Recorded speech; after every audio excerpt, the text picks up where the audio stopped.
Viral di media sosial sebuah video yang memperlihatkan seorang kakek menangis di pinggir jalan.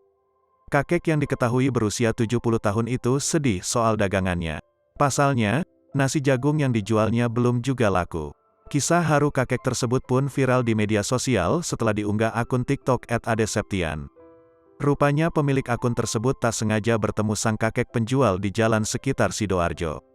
Dengan sopan, ia menyapa kakek penjual nasi jagung tersebut dan diketahui kalau kakek itu bernama Mbah Weli yang berusia 70 tahun. Kesedihan tampak di raut wajah Mbah Weli. Ternyata, sang kakek sedang bingung sebab nasi jagung jualannya belum laku.